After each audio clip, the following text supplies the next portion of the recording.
Hello student, welcome to Gurukul. और आज हम काइनेमेटिक्स का 4 लेक्चर करने जा रहे हैं। और आज हम एक क्वेश्चन डिस्कस करेंगे। मैंने एक्सीलरेशन पढ़ाया था आपको, और एक्सीलरेशन में मैंने एक्सीलरेशन का बेसिक बता दिया था।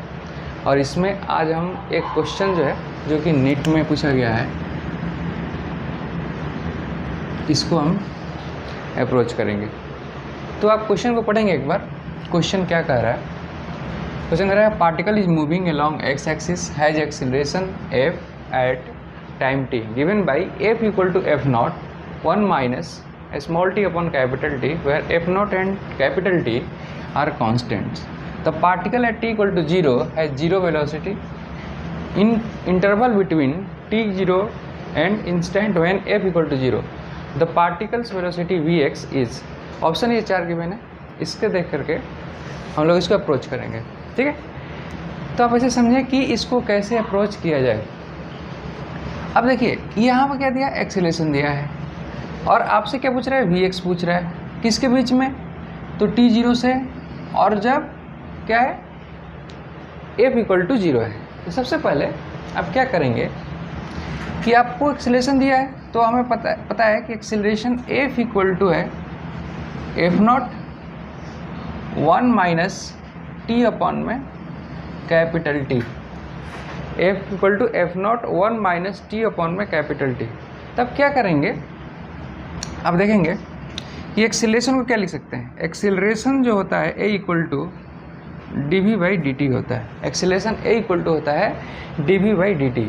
तो इसको क्या लिखेंगे, dv upon dt equal to f not 1 minus t upon में कैपिटल T। तब इसको सॉल्व करेंगे, तब देखें कि dv इक्वल टू हो जाएगा f not 1 minus T small t upon में कैपिटल T इंटू dt। अब हमें चाहिए v, तो इसके लिए इंटीग्रेट कर देंगे। ऑन इंटीग्रेटिंग बोथ साइड, दोनों को इंटीग्रेट करेंगे। तो आप देखें कि क्या कंडीशन दिया है। अब कह रहा है आपसे कि particle at t equal to 0 है 0 वेलोसिटी, मतलब कि टाइम जब 0 था तो इसकी वेलोसिटी भी क्या थी, 0 थी, है ना। पार्टिकल है t, वही यहाँ पर 0 वेलोसिटी। अब बोल रहा है आपसे कि आपको बताना है। अब देखिए, अब इसके बाद जो है, मान लेते हैं कि t टाइम पर इसकी वेलोसिटी कुछ v है, ठीक है। तो क्या होगा, dv का इंटीग्रेशन आपका क्या हो जाएगा, v हो जाएगा। लिमिट लगा देंगे 0 टू v। यहाँ पर f नॉट है, बाहर हो जाएगा, f नॉट बाहर हो जाएगा। तो आप देखेंगे कि इसका इंटीग्रेशन आप करेंगे तो dt का 1 के साथ हो जाएगा स्मॉल t, और यहाँ पर हो जाएगा कितना, माइनस में, क्योंकि पावर यहाँ 1 है, ये तो कांस्टेंट है, तो t स्क्वायर अपॉन 2, और नीचे में क्या है, t ऑलरेडी है। तो ये इसका इंटीग्रेशन हुआ। कहाँ से कहाँ तक करेंगे, 0 से लेकर के कैपिटल T करेंगे, ठीक है। अब देखेंगे कि यहाँ पर ये कह रहा है कि यहाँ पर जो है, ये हो जाएगा, आप रिप्लेस करेंगे लिमिट तो यह जाएगा v, और इधर हो जाएगा f नॉट। और आप ध्यान से समझें क्या पूछा जा रहा है, किसी वेलोसिटी पूछा जा रहा है। कब, जब एक्सीलरेशन, ठीक है, 0 हो जाए और t 0 के बीच में, ठीक है। तो इसी लिए टाइम भी निकालना पड़ेगा। तो सबसे पहले आप समझें कि यहाँ पर, सॉरी, लिमिट यहाँ पर t ले लें, तो f नॉट कितना आ जाएगा, f नॉट, और इधर हो जाएगा कितना आ गया, t minus T square upon 2t। तो ये आ गया किसका एक्सप्रेशन, वेलोसिटी का। लेकिन अब हमारे को कंडीशन दिया है, क्या कंडीशन दिया है कि हमें चाहिए तब, ये वेलोसिटी तब चाहिए जब यहाँ पर एक्सीलरेशन क्या हो, 0। तो अब क्या करना पड़ेगा, तो पहले एक्सीलरेशन का हमारा एक्सप्रेशन ये है, ये इसको 0 करेंगे। तो 0 equal to f not 1 minus t upon में t। तब देखेंगे इसको 0 करेंगे तो यहाँ से t की वैल्यू कितना आ जाए, कैपिटल T के इक्वल आ गया। अब इसको ऐसे देखें, f नॉट 0 में चला गया, तो 1 minus t upon t equal to 0। तो यहाँ से आप करेंगे तो t upon t equal to कितना आ जाएगा, 1। तो t की वैल्यू कितना है, कैपिटल T। यानी कि जब f 0 हो रहा है, मतलब कि जब एक्सीलरेशन 0 हो रहा है, तो टाइम कितना है, t। यानी कि यहाँ पर हमें टाइम की जगह t की जगह क्या रिप्लेस करना है, कैपिटल T। तो आप यहाँ से देखेंगे कि जो vx है, इस vx की वैल्यू कितनी आ जाएगी, f not t minus T square upon में 2t इसको सॉल्व करेंगे तो देखिए टी से टी कैंसिल हो गया और इसमें से हाफ माइनस हो जाएगा, तो ये आंसर आ जाएगा half of F not T, half of F not T, यानी कि ऑप्शन कितना होगा, सी होगा। ठीक है, तो फ्रेंड ऐसे इस तरह से क्वेश्चन को अप्रोच करेंगे। थोड़ा सा आप क्वेश्चन को अच्छे से पढ़ेंगे तो बातें समझ आएगी। तो मैं उम्मीद करता हूँ कि इतनी बातें आपको समझ आएगी। अब देखें,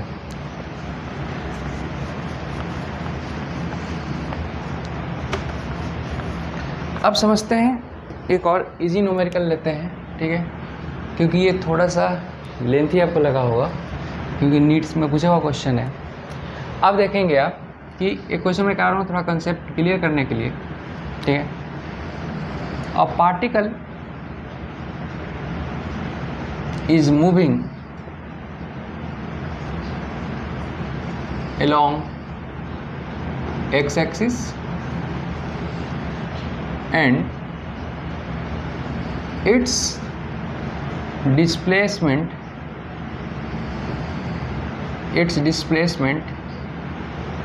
changes with the time as x equal to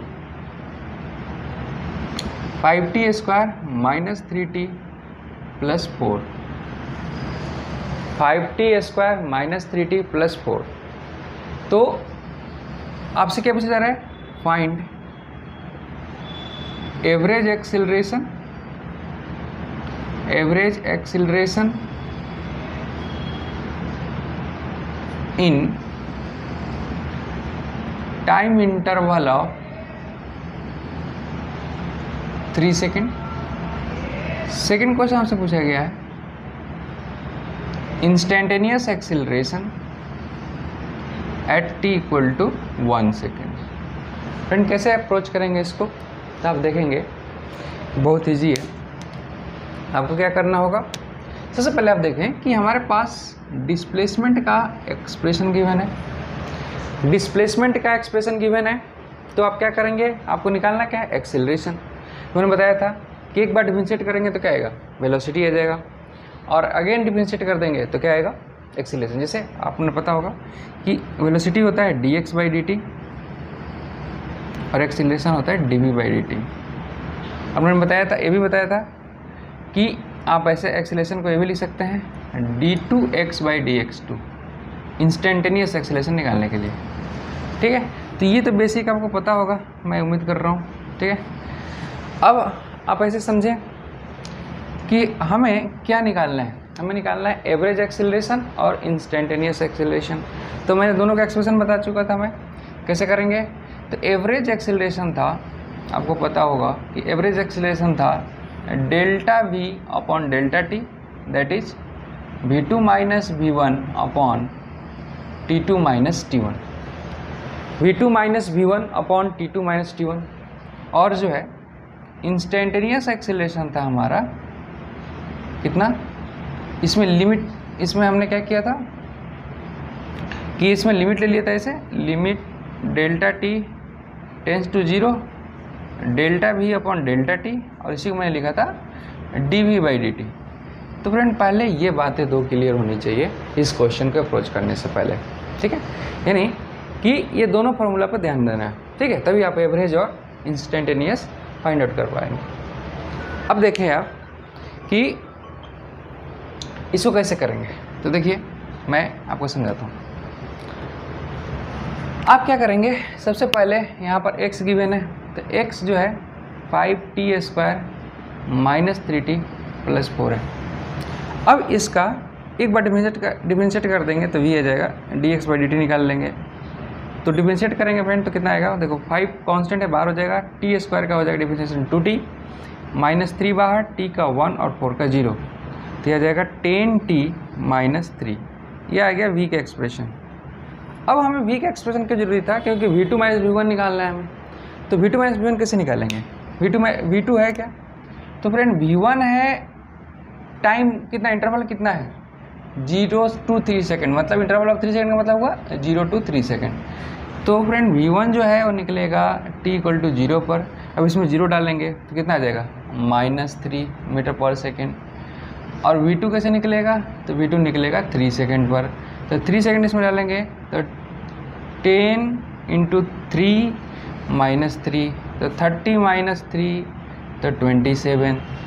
अब हमें क्या निकालना है, average.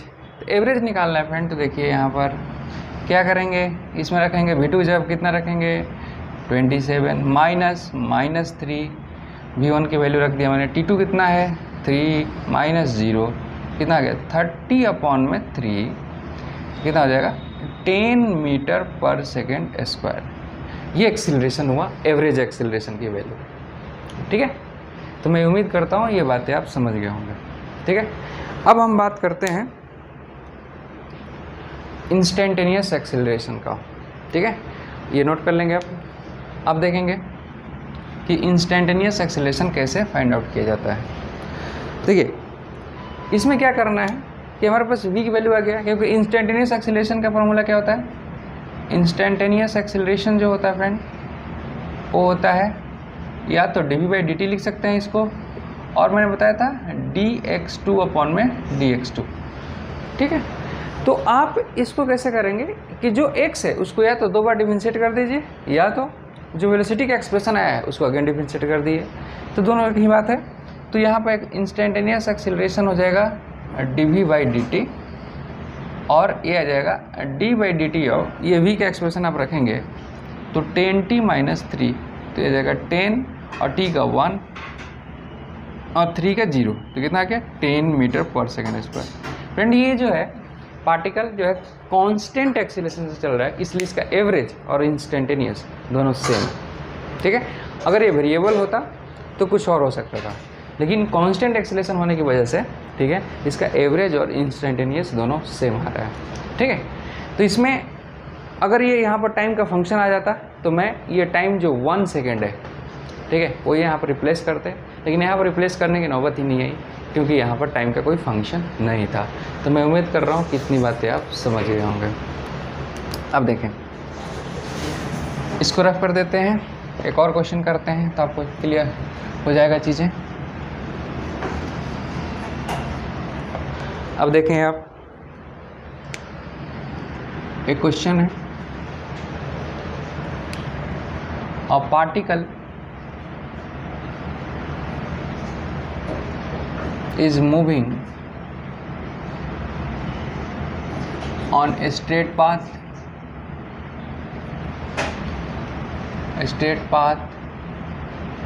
such that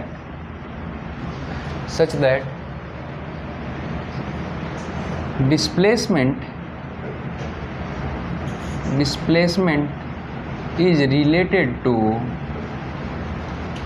time as x equal to 5t³ plus 10t² plus 20t plus 10, कुछ ऐसे गिवन है मीटर। आपसे पूछा गया फाइंड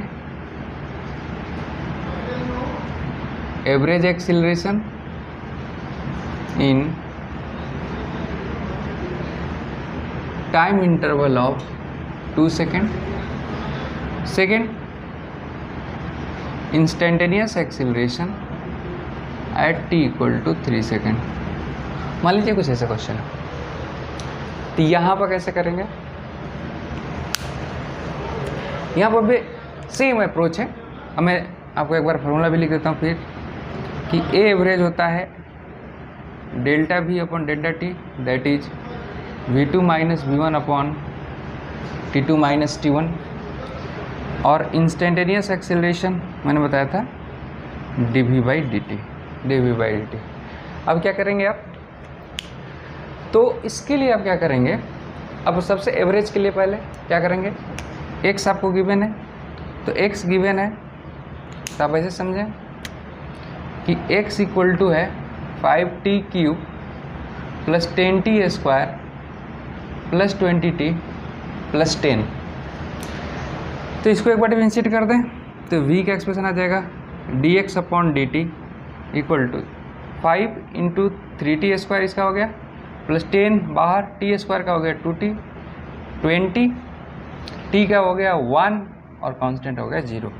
तो हमारे पास v का एक्सप्रेशन आया 15t² plus 20t plus 20। This is the expression of v। अब यहाँ पर क्योंकि हमें v2 माइनस v1 निकालना है, अब टाइम इंटरवल कितना दिया है 2 सेकेंड का, तो 0 to 2 सेकेंड है। तो यहाँ पर हमें v1 v2 फाइंड करना पड़ेगा। तो देखिए आप कि v1 क्या हो जाएगा t 0 पर, तो t इसमें 0 डालेंगे तो आंसर कितना आएगा 20 आ जाएगा। और v2 के लिए क्या करेंगे, टाइम कितना डालेंगे 2 सेकेंड डालेंगे, क्योंकि 0 2 सेकेंड है, इसमें 2 सेकेंड डालेंगे तो कितना आ जाएगा 15 × 2 का स्क्वायर प्लस 20 × 2 प्लस 20। तो कितना हो गया, ये हो जाएगा 60, ये हो जाएगा 40, ये हो जाएगा 20, यानी कि 120 हो जाएगा। ये मीटर पर सेकंड में हो गया 120 मीटर पर सेकंड। अब एवरेज हमें निकालना है, तो एवरेज एक्सीलरेशन जो है हो जाएगा v2 minus v1 upon t2 minus t1। तो v2 कितना है 120 माइनस 20 अपॉन में 2 माइनस 0, तो 100 अपॉन में 2 यानी कि 50 मीटर पर सेकंड स्क्वायर इसका आंसर होगा एवरेज का। अब हमें क्या करना है, इंस्टेंटेनियस फाइंड करना है। तो मैं उम्मीद कर रहा हूँ कि आप एवरेज समझ गए होंगे कि एवरेज कैसे करना है, ठीक है। अब हम इंस्टेंटेनियस के बारे में एक बार समझते हैं, क्योंकि हम सीख चुके हैं, फिर भी इसको एक बार और समझते हैं, ठीक है। अब देखें, तो ये एवरेज आपको समझ आ गया। अब इंस्टेंटेनियस के केस में क्या होता है, आप ऐसे समझें कि यहाँ पर जो है आपके पास v का एक्सप्रेशन आ चुका है। अब यहाँ पर इंस्टेंटेनियस निकालना है, बहुत ईजी है, क्योंकि मैं बताया था कि इंस्टेंटेनियस एक्सेलरेशन dv/dt होता है या d2x/dx2 होता है। तो इसको एक बार डिफरेंशिएट और कर देंगे, तो यानी कि d/dt ऑफ कितना है 15t² प्लस 20t प्लस 20 है। तो आप इसको डिफरेंशिएट करेंगे तो आएगा 15 और t² का 2t हो गया, 20t का 1 हो गया, इसका कांस्टेंट का 0 हो गया, तो 30t प्लस 20 यह आ गया एक्सिलरेशन का एक्सप्रेशन, ठीक है। यहाँ पर टाइम का फंक्शन आ गया। तो यहाँ पर अब हमने देखना होगा कि कौन से टाइम पर निकालना है, क्योंकि पहले वाले में क्या था कांस्टेंट आ गया था, तो टाइम रिप्लेस करने की जरूरत नहीं था, ठीक है। और मैं जब भी बोलता हूँ इंस्टेंटेनियस, इसका मतलब कि उस एक्सप्रेशन का टाइम के साथ रिलेशन का बात किया जा रहा है। तो किस पर बोला जा रहा है 2 सेकेंड पर, इसमें 2 सेकेंड रिप्लेस कर देंगे। 30 × 2 प्लस 20 कितना हुआ 80 मीटर पर सेकेंड स्क्वायर। 80 मीटर पर second square is the instantaneous acceleration. Friend यहाँ पर अलग आ गया, क्यों आया, क्योंकि यहाँ पर जो पार्टिकल है वो वेरिएबल एक्सेलरेशन से मूव कर रहा है, यानी कि उसका एक्सेलरेशन टाइम के साथ चेंज हो रहा है, ठीक है। तो मैं उम्मीद कर रहा हूँ इतनी बातें आप समझ गए होंगे, ठीक है। तो आप एक बार नोट कर लेंगे इसको। अब देखें आप नेक्स्ट, फ्रेंड एक क्वेश्चन मैं करा रहा हूँ आपको, थोड़ा सा आप समझेंगे। एक क्वेश्चन है प्रीवियस ईयर, आप इसको नोट कर लेंगे। The displacement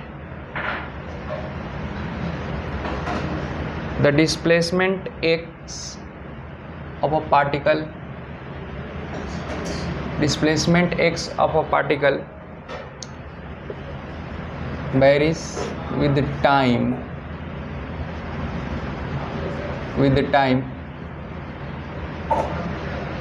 t as x equal to a e raised to minus alpha t plus b into e raised to beta t, where a, b, alpha and beta are positive constants.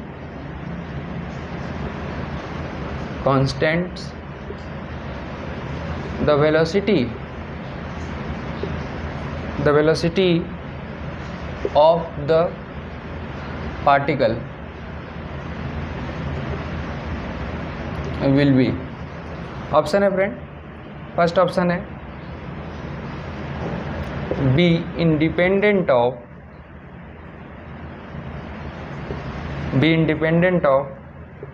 Alpha and beta. Second option है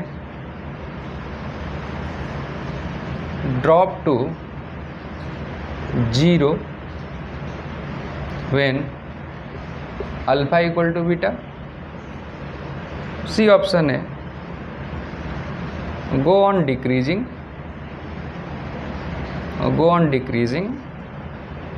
with the time। और D option है आपका go on increasing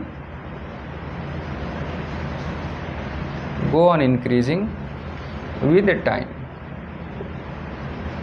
friend इस question को समझेंगे आप, previous year question है, तो आपको देख के क्वेश्चन लगा होगा कि थोड़ा लेंथी है, बट आप पढ़ेंगे तो बहुत आपको इजीली समझ आ जाएगा। क्या है इसमें कि the displacement of particle changes या vary with time as x equal to e raise to minus alpha t plus b e raise to beta t, where a b alpha beta are positive constants. The velocity of particle will be, अभी option है इसमें से आपको देखना है, ठीक है। तो आपको ऑप्शन के अकॉर्डिंग जो चीज़ें हैं वो करनी होती है। तो ये भी नीट का ही क्वेश्चन है, प्रीवियस ईयर का, और समझने के लिए बहुत इंपॉर्टेंट है। तो आप ऐसे समझें कि इसको कैसे अप्रोच करेंगे। हमारे पास x है, x की वैल्यू है a e raise to minus alpha t plus b e raise to beta t. Friend ये बिल्कुल डिफरेंशिएशन क्वेश्चन है और साथ में थोड़ा सा लॉजिक है आपका। तो आपको क्या पूछ रहा है कि वेलोसिटी का चेंज क्या इसमें से ऑप्शन में होगा, तो हमें तो वेलोसिटी फाइंड करना पड़ेगा। तो वेलोसिटी होता है dx बाई dt। तो आप पहले डिफरेंशिएट करें, डिफरेंशिएट करेंगे तो क्या आएगा, देखेंगे आप कि a बाहर, और इसका डिफरेंशिएशन क्या होता है, e का e ही रहता है, तो माइनस अल्फा टी, और जो t का कोफिशिएंट उससे मल्टीप्लाई होता है तो माइनस अल्फा से मल्टीप्लाई हो जाएगा। फिर प्लस b कांस्टेंट है, बाहर हो गया, e का डिफरेंशिएशन सेम रहता है तो e raise to beta t होगा, और t के कोफिशिएंट से मल्टीप्लाई यहाँ पर बीटा से मल्टीप्लाई हो जाएगा। तो फ्रेंड ये आ जाएगा minus a alpha e raise to minus alpha t plus b beta e raise to कितना minus sorry plus beta t. आप इसको अरेंज करके लिखेंगे तो आ जाएगा b beta e raise to b beta t minus a alpha upon में e raise to alpha t, क्योंकि ये माइनस था तो मैंने इसको थोड़ा अरेंज करके नीचे लिख दिया। अब यहाँ से चीज़ें समझनी होती है, यहाँ पर समझना है आपको। क्या समझना है आप देखेंगे, एक्सप्रेशन देखें, ऑप्शन देखें। तो फ्रेंड ऑप्शन देखने के बाद करें कि be independent of alpha beta, तो अल्फा बीटा से तो इंडिपेंडेंट है ही नहीं, तो ये ऑप्शन तो फ्रेंड बिल्कुल नहीं होगा, ये कट गया, क्योंकि अल्फा बीटा है तो इस एक्सप्रेशन में है। ड्रॉप टू 0 में अल्फा इक्वल टू बीटा डालिए, यहाँ पर बीटा की जगह अल्फा डाल के देखिए, यहाँ पर डालिए, ये 0 होने वाला नहीं है, फ्रेंड ये भी कट गया। अब हम इस पर बात करेंगे कि टाइम इंक्रीज के साथ, टाइम डिक्रीज के साथ, मतलब कि ये टाइम बढ़ रहा है, यहाँ पर फर्स्ट इस ऑप्शन में कर रहा है कि अगर टाइम इंक्रीज करेगा तो वेलोसिटी डिक्रीज करेगा, और इस ऑप्शन में कर रहा है कि वेलोसिटी इंक्रीज करेगा टाइम इंक्रीज करेगा। तो फ्रेंड देखते हैं, आप ये देखें कि ये वाला जो टर्म है, ये वाला जो टर्म है फर्स्ट टर्म, ये वेलोसिटी तभी बढ़ेगा जब ओवरऑल बढ़ेगा। आप ऐसे समझें कि जब भी यहाँ पर ऐसे समझें कि टाइम बढ़ेगा तो एक्सपोनेंट अगर पॉजिटिव होता है तो टाइम के साथ इंक्रीज करता है। तो आप ऐसे समझें कि टाइम बढ़ेगा तो ये वाला टर्म जो फर्स्ट टर्म है वो बढ़ेगा। आप ऐसे समझें कि जब व्हेन मैं इसको कुछ देर के लिए अगर P मान लूँ और इस पूरे को आप ऐसे समझें कि इस पूरे टर्म को एक ये टर्म हो गया और एक ये टर्म हो गया, तो इसका कुछ ऐसे आ रहा है। आप ऐसे समझें कि v इक्वल टू पहले वाला को P मान लेता हूँ, बाद वाला को Q। तो आप ऐसे समझें कि जब भी व्हेन टी बढ़ेगा मतलब टी इंक्रीज होगा, तो आप समझिए कि ये पूरा एक्सप्रेशन बढ़ेगा, मतलब कि ये पी इंक्रीज करेगा, पी इंक्रीज करेगा क्योंकि डायरेक्टली बढ़ रहा है, और यहाँ पर नीचे वाला इंक्रीज करेगा, यानी कि डिनोमिनेटर इंक्रीज करेगा। तो डिनोमिनेटर अगर इंक्रीज करेगा तो ओवरऑल ये घटेगा, यानी कि क्यू क्या करेगा, डिक्रीज करने लगेगा, क्योंकि देखिए ये नीचे में बढ़ रहा है तो पूरा ओवरऑल एक्सप्रेशन डिक्रीज हो रहा है, तो क्यू डिक्रीज कर रहा है। और आप देख रहे हैं कि ये P माइनस क्यू है, तो ये जितना ज़्यादा घटेगा वो इतना बढ़ेगा, यानी कि फ्रेंड यहाँ वेलोसिटी क्या होगा, इंक्रीज होगा, यानी कि टाइम के साथ जो है वो क्या करेगा, इंक्रीज करेगा। तो ऑप्शन इसका कौन सा सही है, इसका ऑप्शन डी सही है फ्रेंड। ठीक है, थोड़ा सा ट्रिकी क्वेश्चन है, आप इसको अगर करेंगे तो आपको, मैं उम्मीद कर रहा हूँ कि आपको ये बातें समझ आएगी। ठीक है फ्रेंड, तो एक बार पॉज करके इस वीडियो को आप इसको समझ लें, बहुत इजी क्वेश्चन है, बट थोड़ा सा आपको लगेगा कि यहाँ पर लॉजिक लगाना था, तो थोड़ा सा आपको डिफ़िकल्ट लगेगा, लेकिन मैं उम्मीद कर रहा हूँ आपको समझ आएगा। देखते हैं आप नेक्स्ट क्वेश्चन।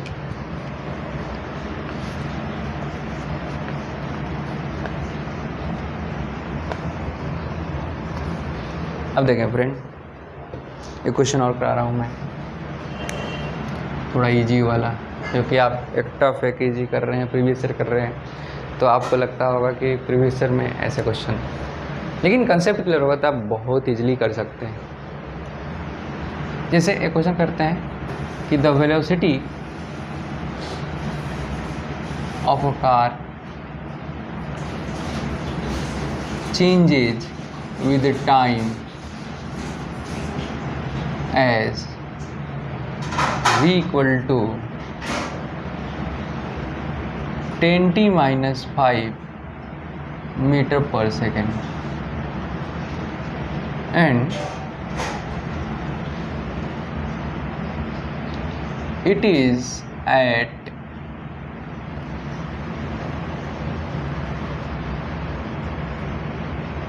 हाँ ठीक है, इतना ठीक है।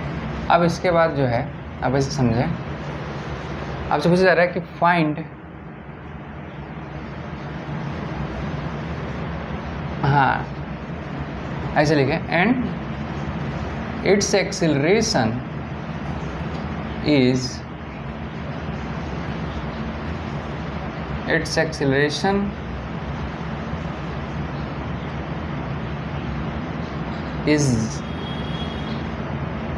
हाँ थोड़ा गलत हो रहा है, ठीक है, इसको ऐसे क्या लिखेंगे, the velocity of a car changes with time as v equal to 10t minus 5 metre पर second.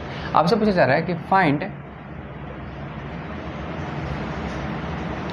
Average acceleration of particle in time interval of 5 second. Second question है instantaneous acceleration at t equal to 2 second. तो friend कैसे करेंगे, यहाँ पर थोड़ा सा मैं आपको समझाने की कोशिश किया हूँ कि आपको वेलोसिटी के एक्सप्रेशन गिवन हो तो आप कैसे चीज़ों को अप्रोच कर सकते हैं। तो फ्रेंड आपको बता दूँ कि आपके पास वेलोसिटी का एक्सप्रेशन है 10t माइनस 5 मीटर पर सेकेंड।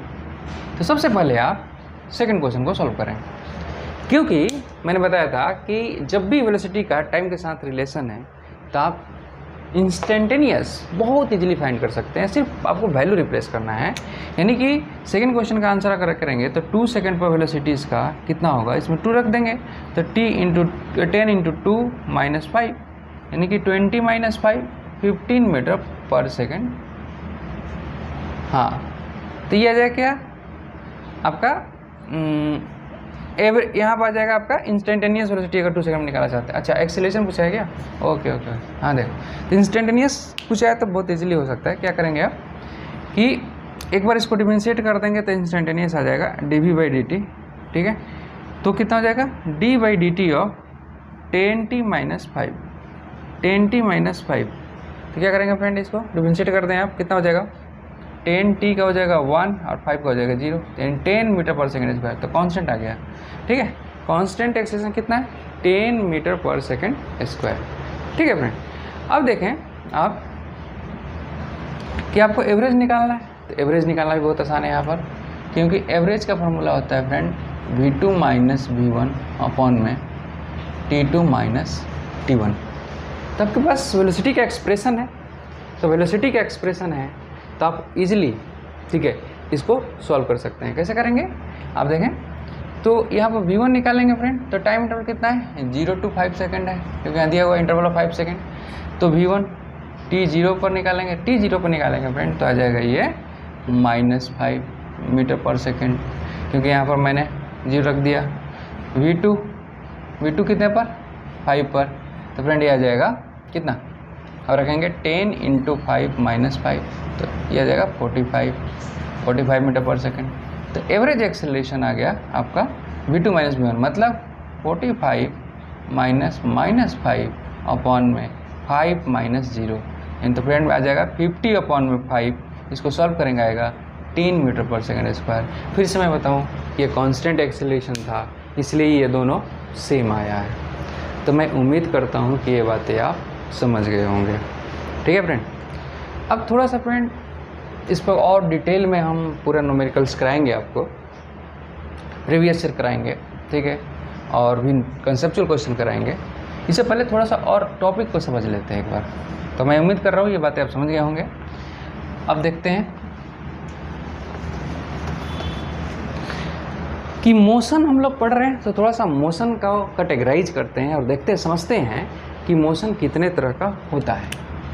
तो फ्रेंड ऐसे समझें कि मोशन को कैटेगराइज करेंगे तो मेनली 2 टाइप का होता है। एक होता है आपका यूनिफॉर्म मोशन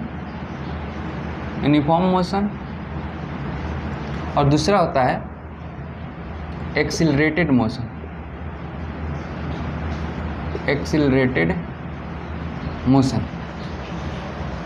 यूनिफॉर्म मोशन का को और हम नाम दे सकते हैं इसको नॉन एक्सिलरेटेड मोशन, ठीक है फ्रेंड। अब इसमें क्या होता है कि एक्सीलरेशन क्या होगा 0, तो एक्सीलरेशन 0 होगा फ्रेंड, तो इसमें हम फार्मूला डायरेक्टली यूज कर सकते हैं s = ut, मतलब distance travel equal to s = vt, that means distance travel equal to velocity into time. तो इसमें जो भी आप आज तक पढ़ते आ रहे हैं कि distance travel, speed into time, velocity into time, ये सब कुछ क्या है यूनिफॉर्म मोशन का, यानी कि एक्सेलरेशन यहाँ पर 0 है, ठीक है फ्रेंड। यहाँ पर एक्सेलरेटेड मोशन मतलब एक्सेलरेशन क्या है नॉन जीरो। इसमें भी 2 टाइप का होता है, एक होता है आपका यूनिफॉर्मली एक्सेलरेटेड मोशन,